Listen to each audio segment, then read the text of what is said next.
Ruler School is brought to you by Odyssey Games, where you can go to pre-order upcoming Force of Will sets, ccgprime.com for singles and supplies, cardodoco.com for those rulers in the international market looking for product, the Ruler School Circuit Series now offering our Q2 2024 circuit kits, and our guest lecturer members, Fight Ramen. Class is in session. Hey there, rulers. Welcome back after a long week of Force of Will to your favorite ever live Force of Will podcast. It's Office Hours featuring me, DMO73, and I'm joined by Paul Reisman. That's me. That is you. Mike Rance is harassing us in the chat because his computer and internet doesn't want to let him be here in person, but he'll be harassing us in the chat. So, Mike, good to see you, should buddy. be harassing your own computer, but okay. Yeah, it's fine. We tried. So I do want to do a few things as we get started here. Just a couple of housekeeping notes. As a reminder, if you like what we're doing, want to consider supporting the channel financially, you can click that join button down below. It's the easiest way to show us financial support and help us do things like upgrade our equipment, get to more events, host more events, all kinds of cool stuff. You can also support us by signing up for our June 8th Ruler School Discord circuit, where we are going to be doing the top 8 playmats of the Ruler School Q2 circuit, which is the Alice extension rule. You should definitely check that out. And if you haven't already, you can check the link in the description to get signed up for this weekend's GP, the online Discord GP through Games and Geek. So links for all that is in the description.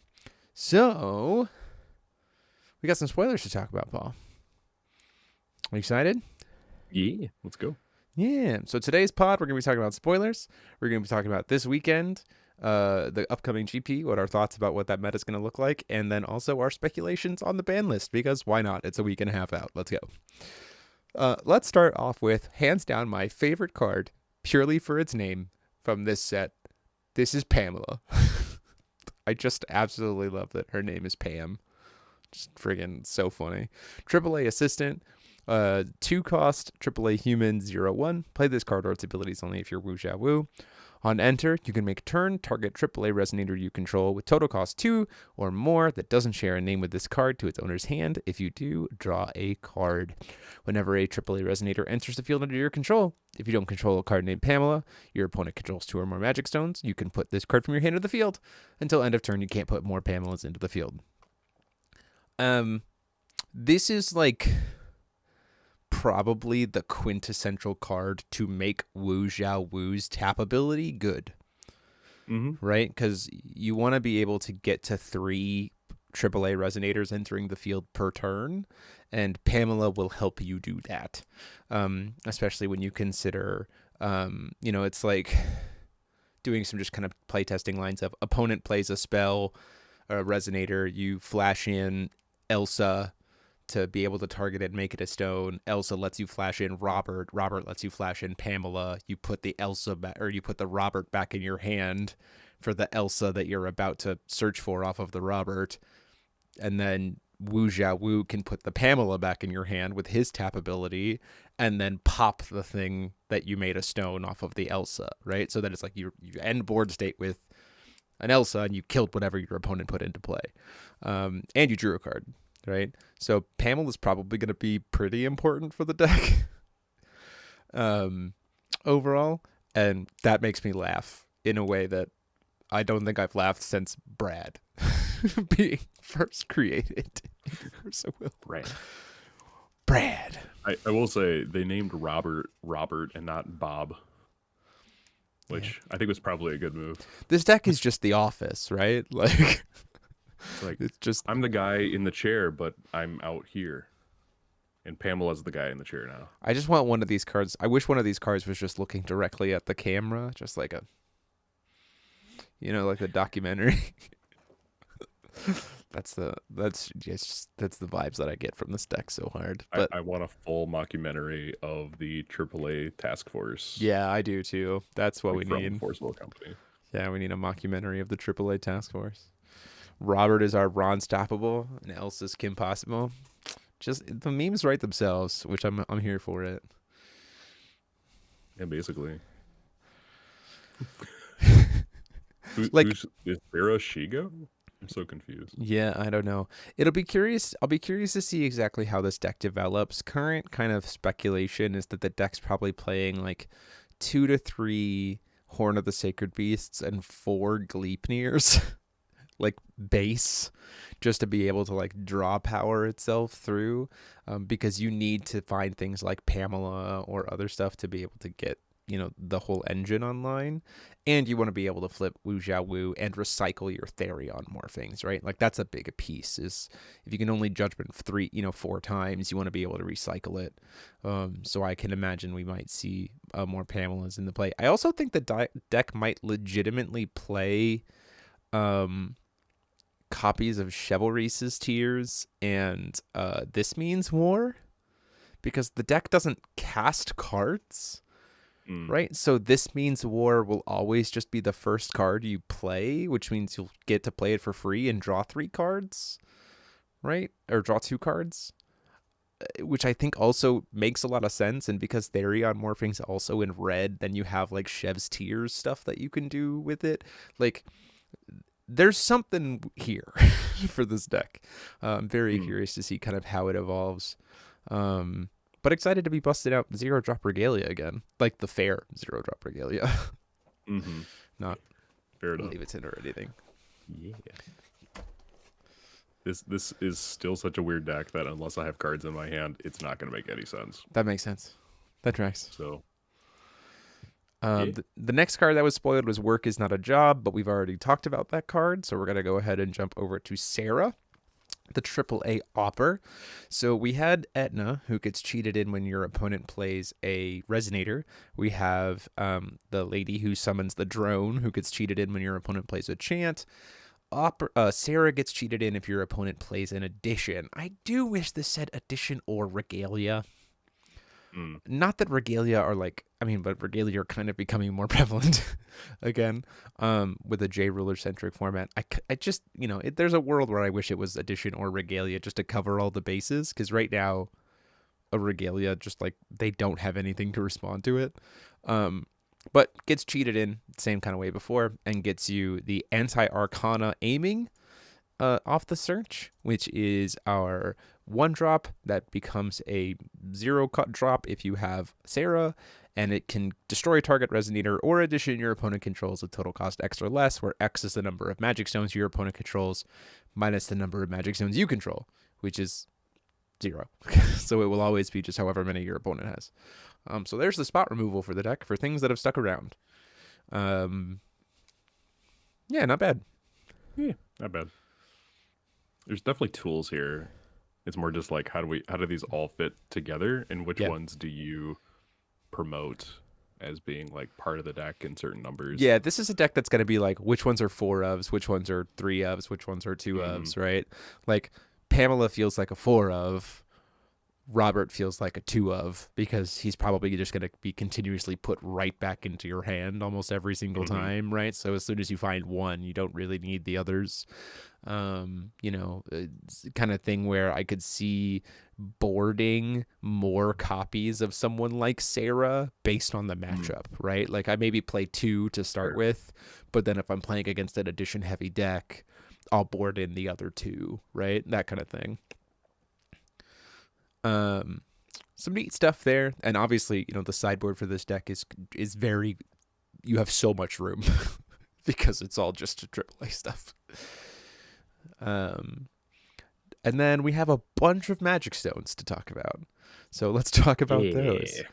These are pretty cool. So we have first up Magic Stone of Chrysoberyl, which is the new Tri-Stone. Okay, let's come up with we got to come up with a name, a moniker for these stones. It's Tri-Stone. Is it the Tri-Stone? It's Tri-Stone. That just seems so, like, basic. They can be Tri-Shades? You've been calling them Tri-Shades? I don't hate that. I don't hate Tri-Shades. I just like something beyond just, shock. We had shock rocks and, you know what I mean? It's not just X stone. I did call them the countdown stones, but that didn't stick. With the Vingolf 3 stones. We'll come up with a name for these. For right now, wedge rocks. That's so dumb. Thanks, Mike. We can call them the Tri-Stones for now. So this one counts as a light magic stone, produces 1 white, and pays 100 life to produce blue or green. So nice setup there. There's not a lot of stuff that cares about specifically having light magic stones that I can think of. The only one would be Soul, but Soul specifically only ramps basic white magic stones. He can't ramp special magic stones, I don't think.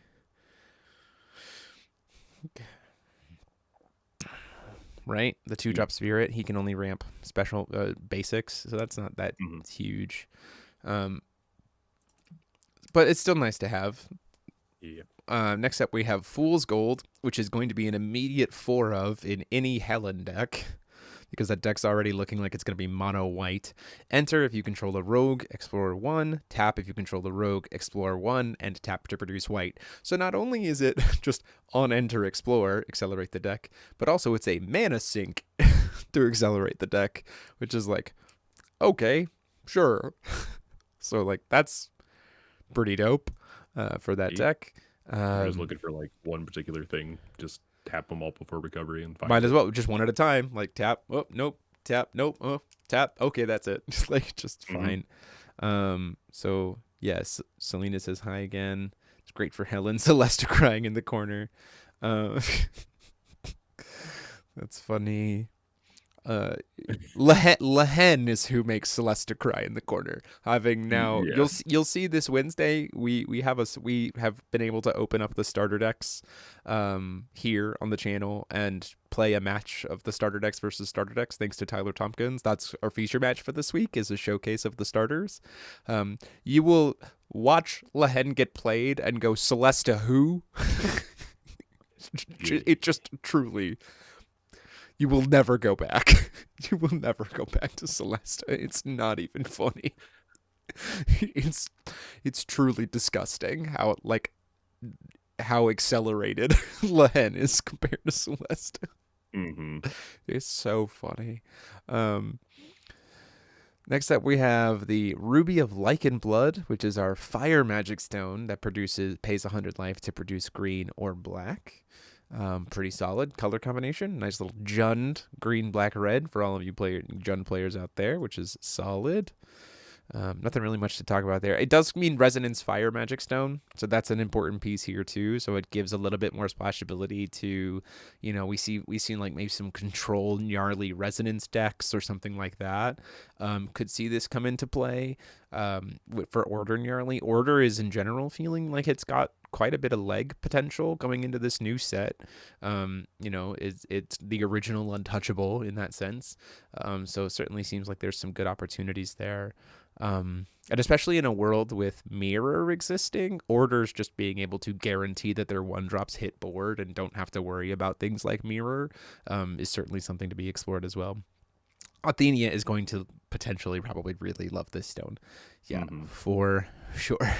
You just happen to have some open spots in your gnarly fire resonance stone deck. Yeah, there you go. Ta-da! Oh, look at that. Vic Matron, probably in like that deck, because you're running Magic Stone Dance. You probably don't even care if you're running multiples of this, because it's already going to come into play tapped. Because it's already going to come into play rested, so it's like cool. Yeah, it's fine.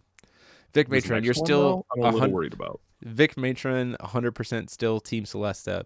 You go for it. Rock it out, friend. Won't stop you. Yeah, this stone, the Magic Stone of Beasts. Whenever a Werebeast J Ruler enters the field under your control, draw a card, which means if you have 3 of this, it triggers 3 times and you draw 3 cards. Hydria, real good. I foresee a world where every single board that can splash blue will be sideboarding at least 3 Hydrias. Just for things like this. Oh. Just to be able to be like, I don't want this stone to be good at all. I mean, it's still like a red-green stone, right? So like it's still fine. But it will be the thing. I will say the interesting thing is Leica's kit, we've talked about this before. Leica's kit feels so flooded. She has like so many cards that she has to fit into her deck that I almost kind of wonder if the card draw actually helps her, because all she's just going to be drawing into is more of her own kit. You know what I mean? Does that make sense? Yeah. I think that's a pretty easy hurdle to get over.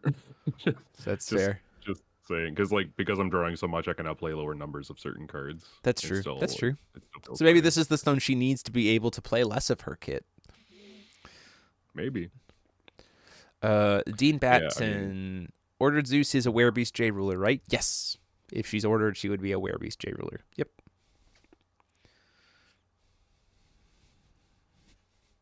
oh man, I see your gears turning through the chat. Don't do it. Yeah, I think this card is probably one of the better cards printed in this set in general. Yeah, I'd put it in top 10. For sure. Not top 5, though. Yeah, I think Hydria is probably top 5. We can talk about what our top 5 cards are in a second, because I have some thoughts. I am not prepared. Hold on. Yeah, it's fine. Next up, we have a stone that we've already seen, which is the Fragment of the Emerald Tablet. It's the blue tri-stone that produces white or black. This stone is cracked. I don't think you understand how much a stone that counts as a water stone that also produces darkness is insanely good. Because a ruler named Seer of the Blue Moon is incredibly meta relevant, and a beautiful card called a beautiful card by the name of Prison in the Lunar Lake exists, and you need a water magic stone to trigger it. And so now we get that, along with being able to splash white, which now means that Seer Abdul, for example, can just abandon green entirely, just doesn't need it, and can still splash into its colors, which means it doesn't need to play Moonshade, which then boosts up its burn matchup. This stone is so freaking good.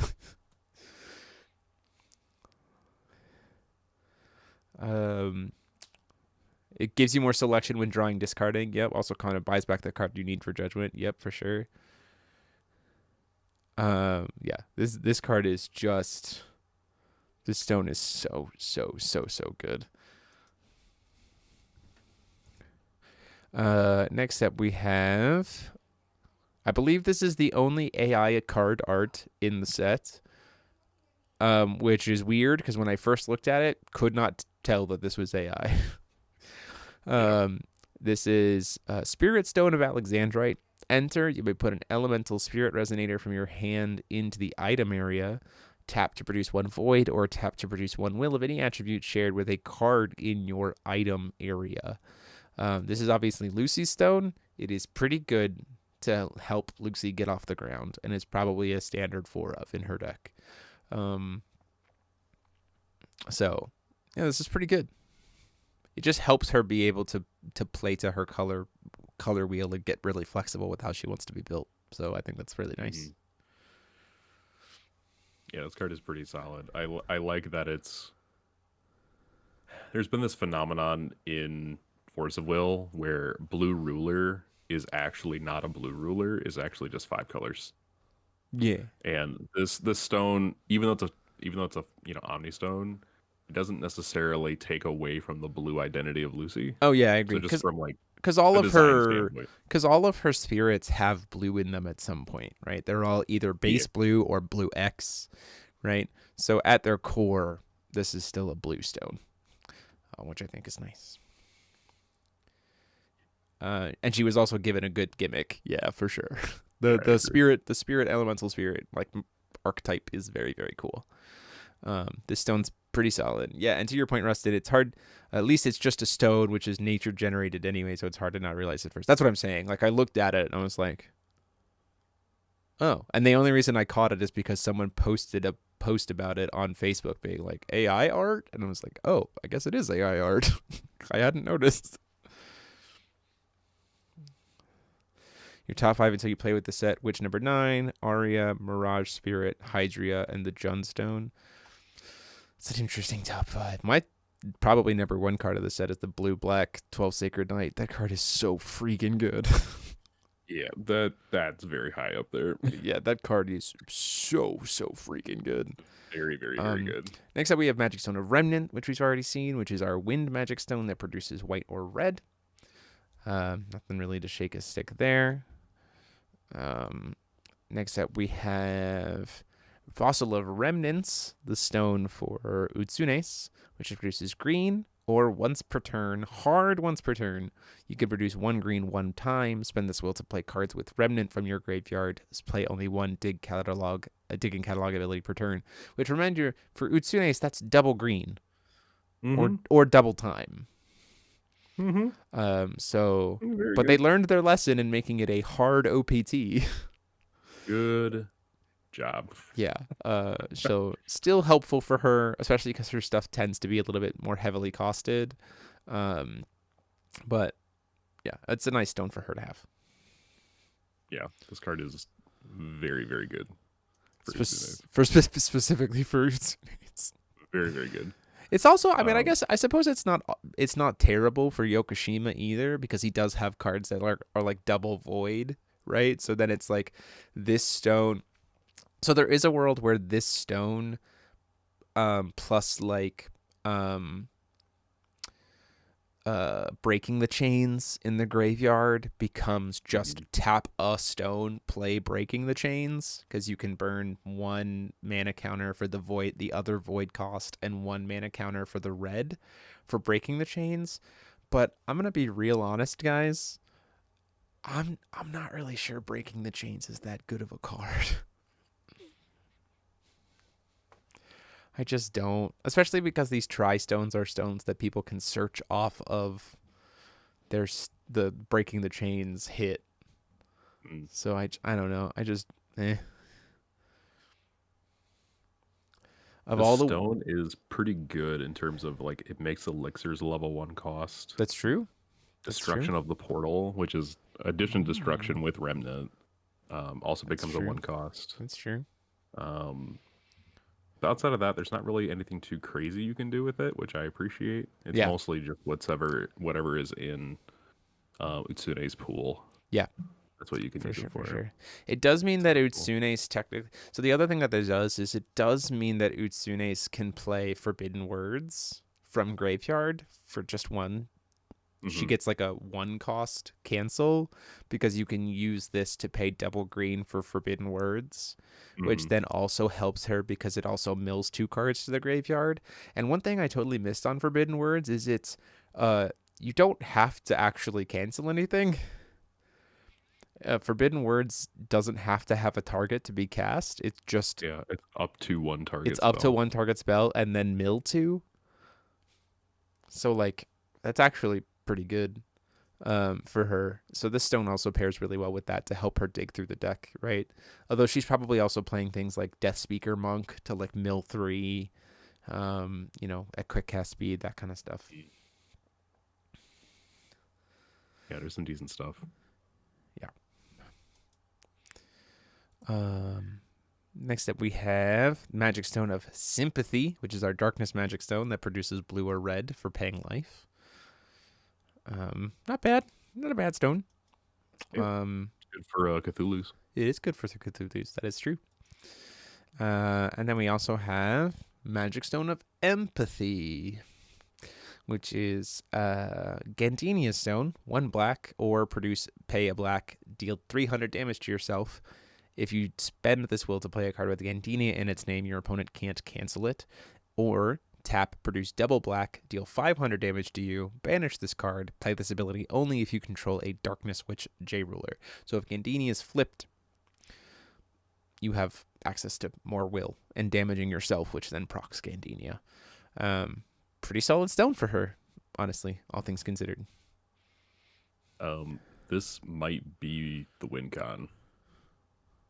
Might certainly help her for sure. Yeah, because like there was no, as far as I can tell, just looking through everything that she had going on, there's nothing in her like main support that allows her to damage herself outside of Sealed One-Eyed Dragon. And so the fact that you're just like looking for these constantly, and you just get one every single turn, I think this is a really good way to like just say like, cool, I'm gonna play stuff on your turn, and if you don't play things, like it's gonna play like Vlad in Yeah. a lot of ways. I I think. also Yeah. think that this is like the best way to be able to proc the Marvel rare, right? Hmm. Because I don't have to pay a card to start procking the butler to start pumping my board.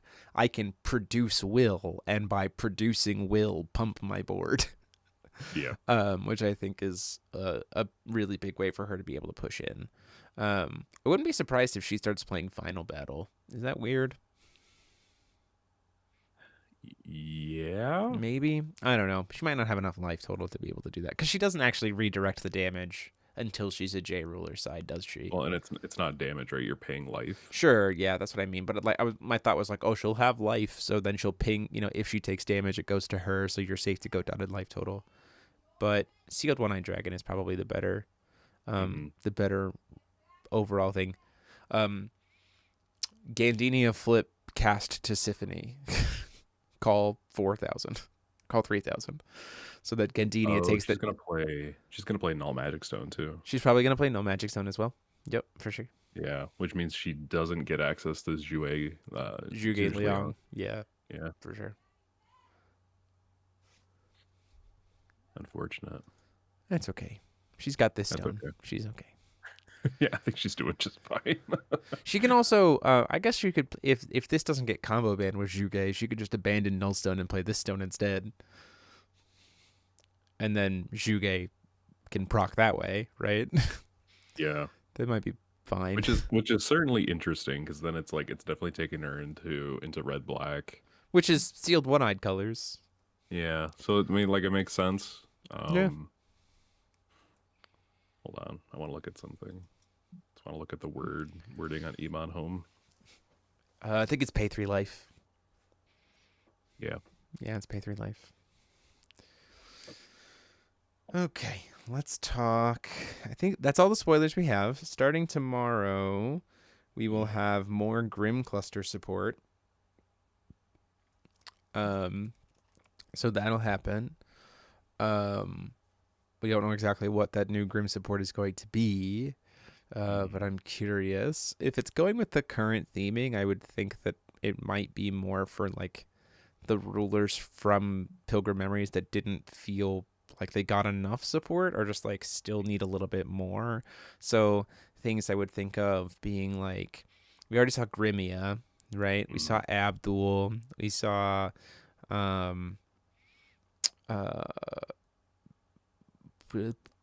what else did we see? So The Abdul, Gurmian Grimia. Abdul. Is that all we've seen? Oh, and the Seer card, which Seer didn't need another card, but sure. But I mean, it's a treasury, so it's also for like Lunar Princess Kakia, right? So we saw those three rulers that I would think I would expect to see some more support for. This is gonna seem weird. I would love to see some cards to actually help facilitate the alt win con Sherry. I don't to like help make Sherry actually like the forefront of a deck instead of the supporter only, because that's exactly what she's done. Is she's just become a support ruler again. I would love to see something to be able to help take her forward. Snow White maybe. Although the Apple Roulette engine is pretty dope. You say Kane? Kane I'd like to support. see Kane. Yeah.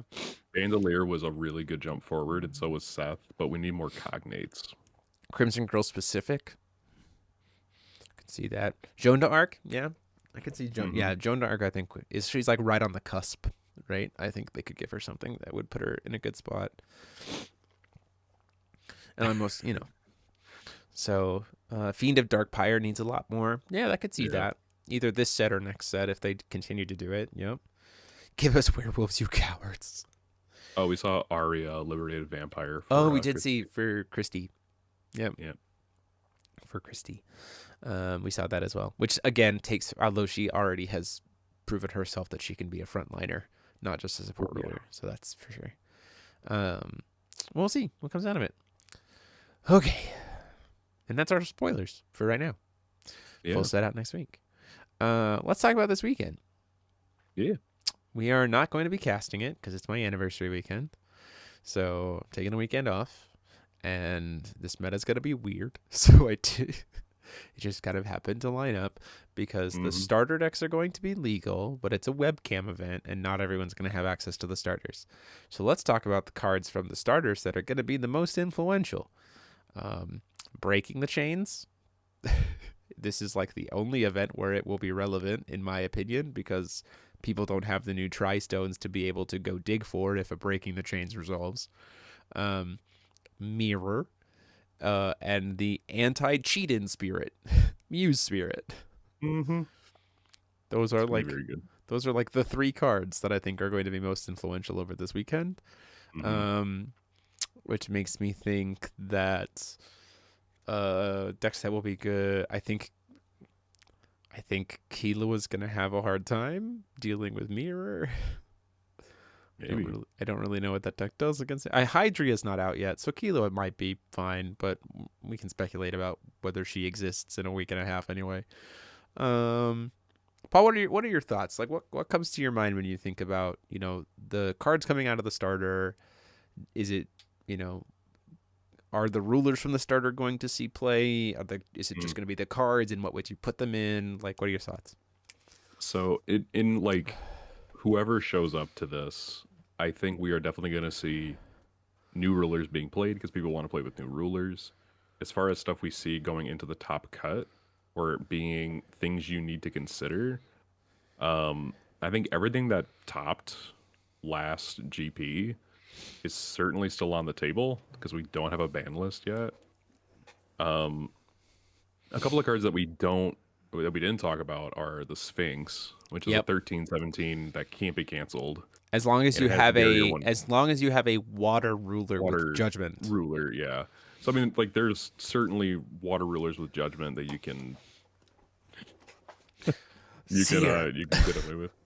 And with that being said, you have Statue of the Misty Dragon to care about. That's also true. That's true. But I think we're definitely going to see Killua. I think we're going to see Gates. Some sort of Christie control. Yep. Although if I were going into this event, I would not be playing a control deck. I'd be playing mid range or faster. Yeah.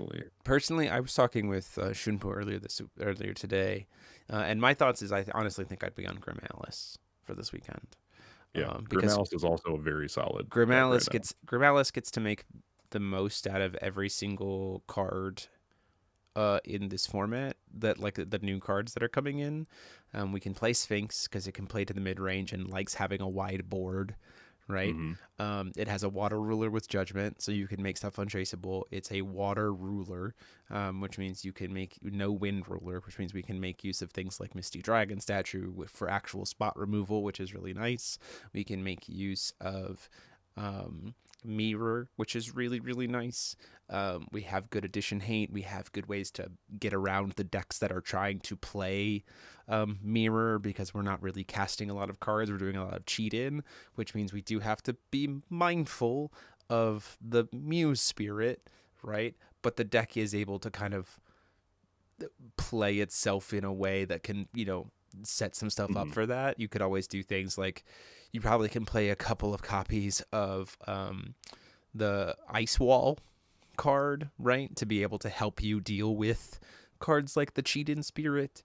Flash Freeze. Flash Freeze, yes, Flash Freeze. Yeah. So, yeah, we didn't get to talk about it, but the only issue you see for Grimalis is Spirit. Yeah, for sure. Yeah, that seems to be, like, I think the only thing that we would answer to, but I also think that the deck has enough ways to be able to necessarily mess with that. You know, you can just full pay for a Spirit of the Crimson Wind. You can just full pay for a Tinkerbell, right? And if you get multiple copies of the Regalia, you can also just cast the Regalia, right? So, you know, there is a world where that deck can choose to adjust its play lines appropriately in response to a Spirit, to still get what it needs to get done, and in its back pocket can just kill you again. So I think that would probably be the deck that I bring to the environment. It also has an insanely good Killua matchup. Like, having I've done some reps with it. I've done with some reps with it. I played in the Converging Wills event. I will say I love Will Miller to death. I played him I played him with my last version, and my current version I would argue is even better than that, in the Nico Bro event with my Grim Alice, and he was on his exact same list that won Minnesota, and he said, and I quote, "That was the most one-sided game I've ever played on Kahlua," because I 2-0'd him and it was not close. So that's what I would be doing personally, but I don't play in these events, so I'll be curious to see what comes out of this environment that exists for all of one event. Yeah, maybe. I mean, there also could be just like really good foundations laid. So like things that coming up with the ban list, if things don't get banned, there might be strategies that can like carry themselves forward because they had for sure. a couple weeks, a week. It's 1 week, right? For Set what? releases. Yeah. Yeah. So we have pre-release this weekend alongside with starter deck release, and then a week later we get into new ban list rest of set. Jeez. So, Neo Beyond, online event for U.S. players only. You're from Panama and would like to get... I believe the event for this weekend, don't quote me, but you can use the link in the description to like get signed up and try to like get... if someone can very quickly post the Discord for Games and Geek in the chat right now for Neobond, that would be great. I believe, I think anywhere North America is allowed to play in the event this weekend specifically, but they do ask that if you're not in the United States that you like talk to them about it, which you would want to do with the Discord. So I think that's possible. So, and then also on June 8th, our Ruler School Discord circuit event is a webcam event that is open for everyone in the world. We just usually ask for people who are playing internationally to pay a little bit more, just to, if you win prizing, we ship you so that we can cover your shipping. We don't have to ask you for more money later, because that just makes it weird. So there's a Genesis event on May 25th. Oh, that's true. We have Force of Will Genesis, which is the fan rebooted singleton format with a single ruler. So it's 40 card deck construction, singleton, no color restriction, Force of Will. So there you go. That's happening now. And also Popper is happening. A Popper Ruler School Circuit event is happening on July 6th. It's the age of online events, baby. Let's go. Yeah, so many. Going to be a lot of fun. So check those out. But yeah, I'm pretty curious to see what's going to come out of this weekend. I'm pretty curious to see what's going to happen. If it's just going to be Kilo and Gates again, or if we're going to see some innovation in this environment.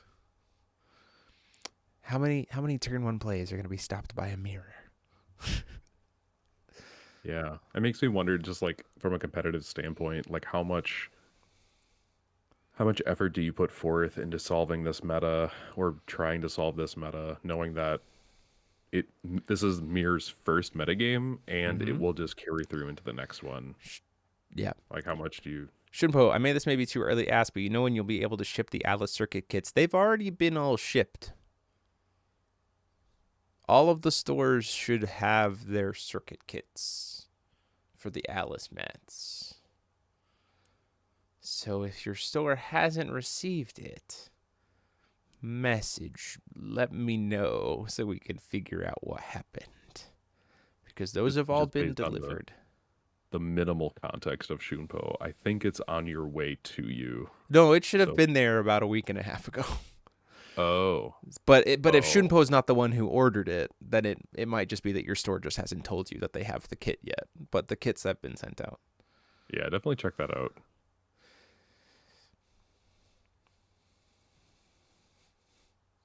Yeah.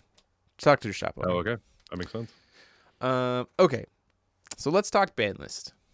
Let's get speculative, shall we? You want to get the easy things out of the way first? Yeah, let's talk about the easy things out of the way. Killua. Yeah. I think she's gone. I think she's going back in the ice. I think we're gonna enter two timelines. The timeline where she just gets an apartment in the big city and just never leaves, and the apartment where she goes back into the ice. Those are the two timelines that I'm living in, and both of those means that she's not seeing any competitive play because she's banned. um, Carbonating, yeah, like putting for her sure. in the carbonite. Yeah, Carbonating? back in the ice. Um, conflict, I think goes. Right. I think conflict is fully gone. Mm-hmm. Um, I'm curious to see with the printing of Gates, with the printing of Hydria. I'm I'm genuinely curious, and the fact that it legitimately hasn't put up the best results. I'm curious to see, like, in terms of consistency. I'm curious to see if we see something with Gates get hit. Gates Heavenly Magic. I wouldn't be surprised if we saw something hit from Heavenly Magic and Gates. But I also like, I don't know. I feel like of the stuff that's coming out, if you hit Killua and Conflict, the stuff that's coming out, I feel like really puts Gates back in check. Is that fair? Mm-hmm. Yeah, I mean it's still a little like I can buy the argument to some degree because the company is more cautious and Mm-hmm. observant. So they might just be waiting to see like, oh hey, does Hydria actually curb this? Um, I would hope they just outright ban it. So I think they Would you ban Gates or Heavenly errata that card. Magic? Yes, You'd ban both? yes. You'd hard ban both cards. You either have to put a stipulation on them that says like this has to be used with Crimson Girl in the Sky, or you just ban one or both of them. I don't think those cards deserve to exist in their current form. Interesting. Interesting. I could see that happening next ban list. I don't know. The new with that deck losing access to conflict and stuff like Hydria and Mirror, I don't know. I just feel like that is enough to keep those things in check. Because I will say this: if we look at Gates decks as they stand right now, right? Um, Mm-hmm. Gates decks as they stand right now, it, a good example of this is actually the feature match from Robert. Like, if that deck actually can't draw cards, it really can't actually do anything. It just kind of durdles. And the only reason why Sure. it survives is because it's under Gates. But with the new 12 Sacred Knight, that deck literally cannot stop from entering the field and removing every single copy of its Gates from the game because his God Art has Untouchable and he has Untouchable, and all of its spot removal is 1-drops or less, and he survives because he has 700 defense. And the second you play a Gates, your opponent's going to go, that's cute. My 4 mirrors are now exclusively reserved for your heavenly magics. So those will Mm-hmm. never resolve and they will be expelled from the game. So you will never be able to recover your stones and you will never be able to draw a bunch of cards. I feel like that deck has so much of a target on its back and it's lost conflict in this scenario that we're talking about that I just feel like it has to innovate in such a way that makes it significantly less worrisome. I don't know. That's just me. Yeah, I mean, you're probably at the end of the day, you're probably right. Like the company tends to go in that direction. If it were up to me, I would just take them out of rotation and slap new words on them and then re-release them That's fair. I because just don't the want to current see. way they are, I just don't want to see yeah, cards from Pilgrim have to get updated so quickly. I just don't think it's necessary. If it's not 100% necessary, I don't want to see that happen. sure. But I mean, we've already seen cards in Pilgrim get errata before release, and That's I true. think of all of the cards that needed an errata that didn't receive one, I think it's those two.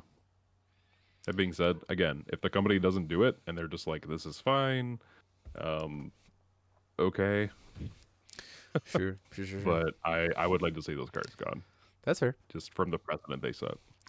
Um, I think I'd like to see something come out of Aslan loops, Mm-hmm. whether it's a combo ban of Aslan with Ethereal and Fairy or something. Or even like, I don't know. You know what I mean? Or maybe like combo banning Aslan with, this is going to be a super hot take, but combo banning, if you really want to leave the option available with like Ethereal of Solaris Ire, combo banning split Lumia with Aslan, so there's not like an instant speed Lumia resonator. But even that's just like, but Aslan itself triggers Aslan, so like that's the whole point, and so that kind of seems Yeah. dumb. Um, or maybe, like combo banning stories told in 1001 Nights with Aslan, or like, I think that something like do something Yeah. to these like infinite life loss, infinite life gain engines. I Don't get me wrong, I did it to people at CCG Prime's cash event, and it felt dirty to do. Mm-hmm. So I think I'm okay with that being not around.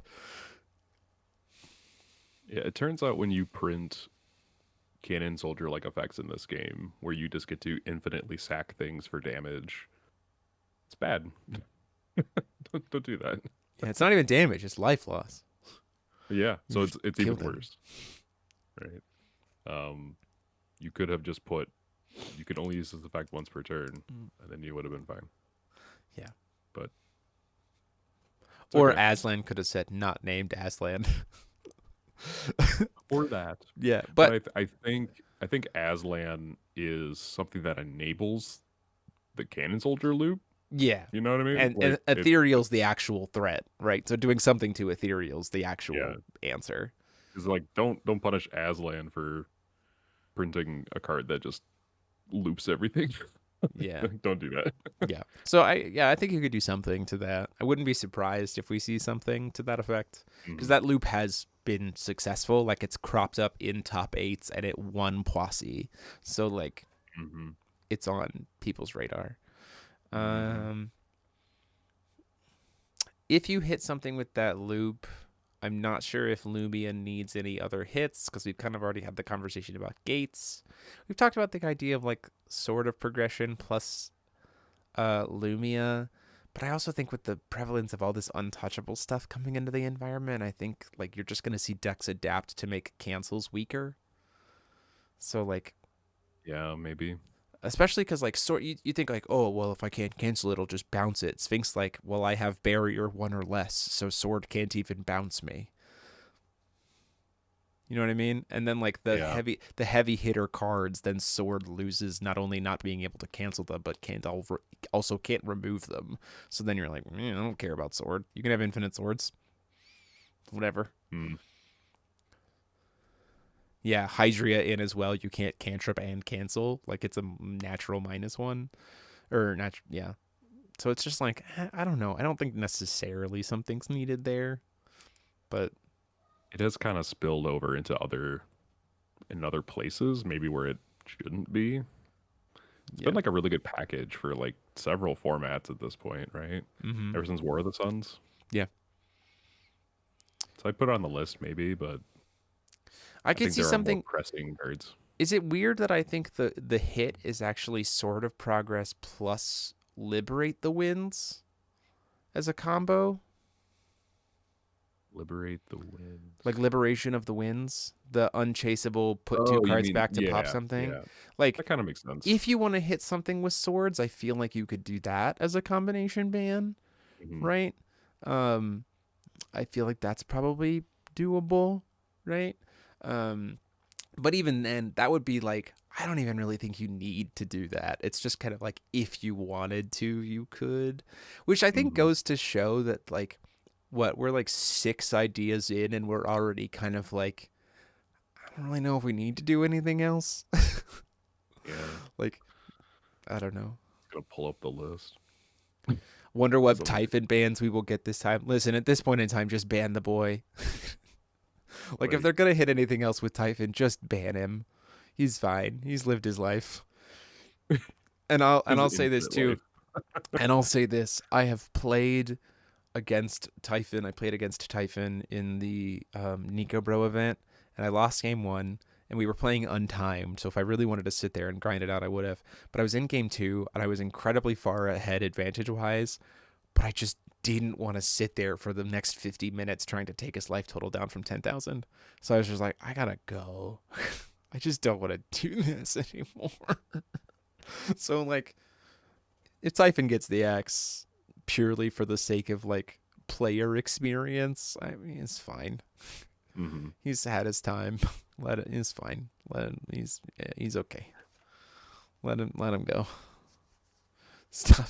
This was me putting in for Jordan and myself. Just please uncombo ban Hanzo and Kage. Please. Stop. Get out. Leave. No, that was good.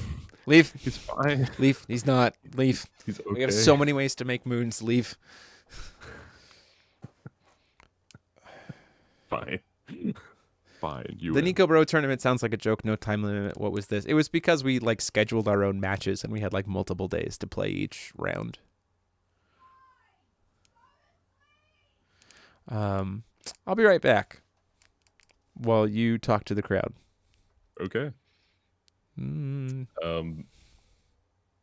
Well, dudes, let's take a look at the list. I can't show you the list, but if you have things, here's the things that we know are definitely coming off of the list, right? So we know that I think we know that Warhorse is coming off.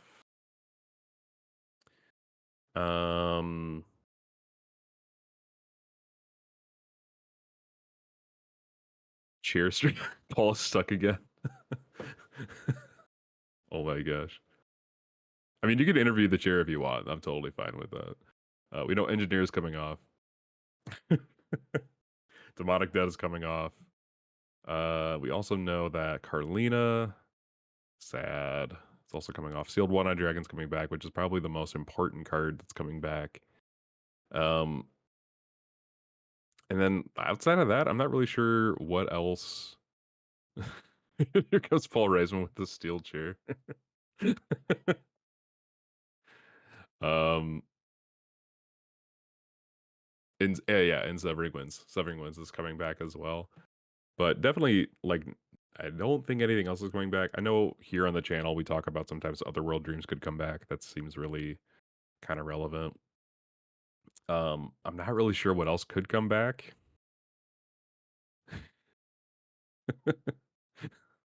This is an amazing chat right now. Hold on, let's see if we can find all of the chair cards. What chair cards do we have? I mean, there's Last Audience, right? Because Last Audience is literally sitting down. Right? He's not on a chair. He's on like a nook bench thing. But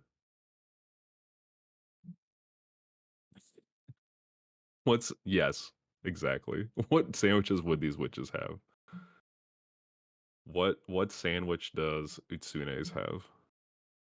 Because that lady is all over the place.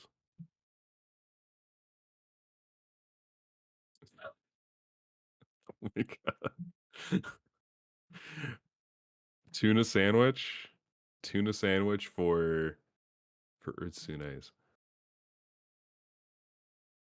Yeah, I can dig that. It's kind of like a weird amalgamation, scary thing. Sandwich, tuna, terrified of tuna, and I'm terrified of Utsune's in the best possible way. Chairlit determined girl, correct.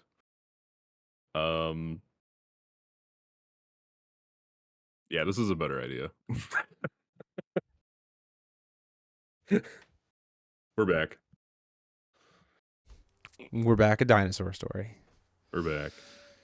We decided Utsune's has tuna sandwich for her sandwich. Oh my gosh, of course. And I will say, it is the chat who brought it up. Okay. Yeah. So I don't really know if there's much more to explore in the ban list itself. I think it's Yeah. pretty dang close.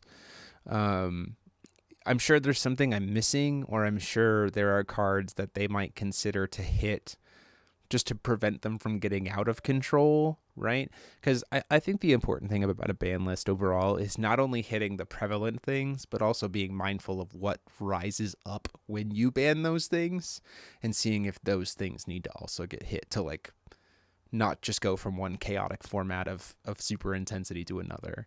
Not that I think we've Yeah. been in a chaotic intensity format, but still. Did you ask the? Is this? Did we name this chair? Is chair a podcaster now? Yeah, we were interviewing the chair Oh, okay. about their top 5 cards in Force of Will, and I think I mean we said the last audience because he's sitting, It's true. but that's about it. And he's not in a chair. Anything you Like, see on the seer decks you see being on watch? Yeah, I'm not sold on anything for seer yet.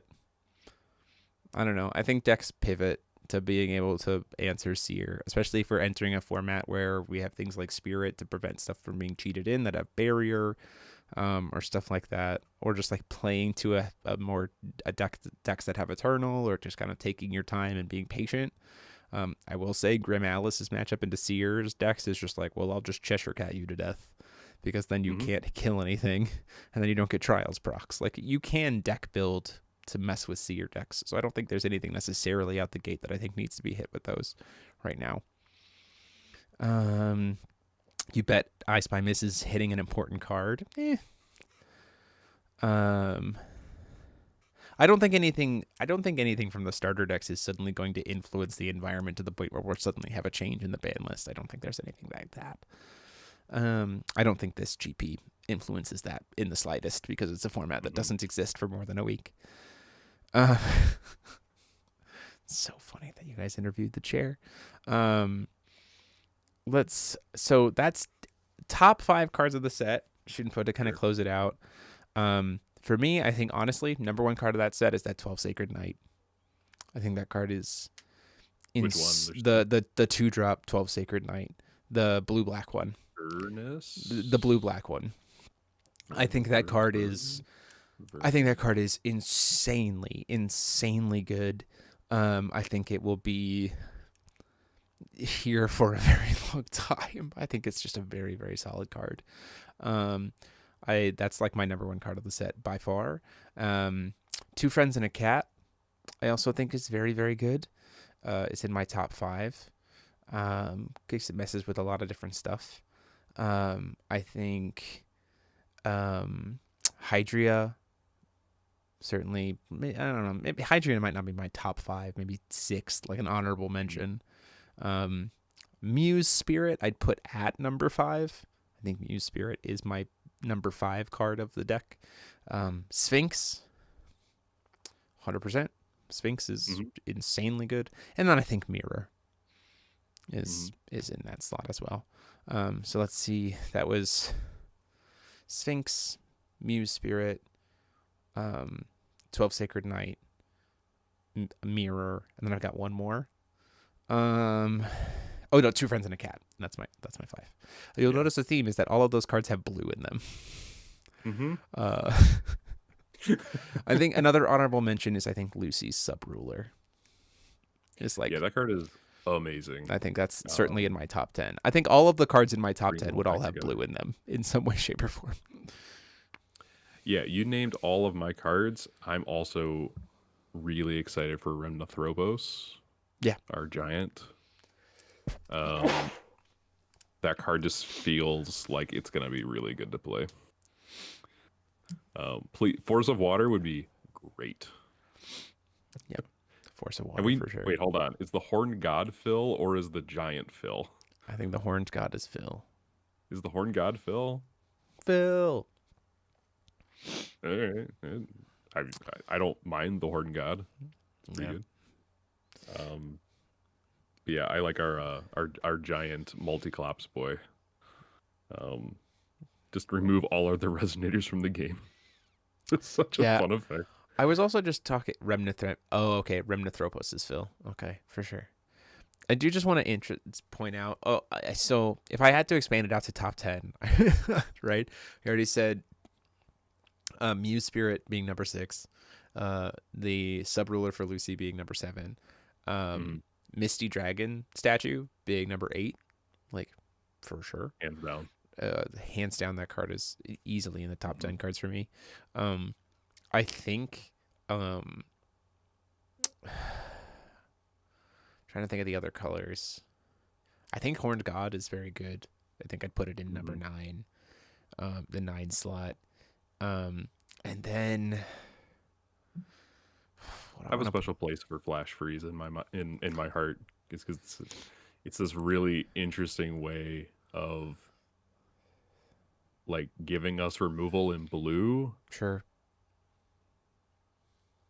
In a way that's like not a blue effect, but also kind of a blue effect. That's true. Oh, sorry, no, like sorry, I forgot. My obvious number 10 card is Pamela. Yeah, it's got to be Pamela. Easily the number 10 card of the set. It's got to be Pam. No, but I like this set does feel like it's very, very, very blue, which feels very nice. It's just a nice change of pace. I also want to say that Misty Dragon statue is addition flicker as well. Oh, you can flicker your Flash Freeze. You can flicker your Flash Freeze. You can flicker your you can flicker the pictorial scroll.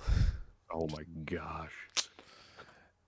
So I heard I'm under Hydra and I can't draw more than 1 card per turn. What if I just flickered a card that draws me 3 cards? Special shout out to Old Hand Gimmick of Iridia for being the first Chimera in 7 years. That's true. That's sorry, apologies. That's my actual number 10 card of the set is Old Hand Gimmick because I can play Fox with it. I appreciate Gandenia's card as well. Her stone that burns her. So she burns you. Yep. You appreciate that. I think I'd put stones in general in like the number 11 slot. Just like all of the stones. There's so many good stones. There's just like so many good stones.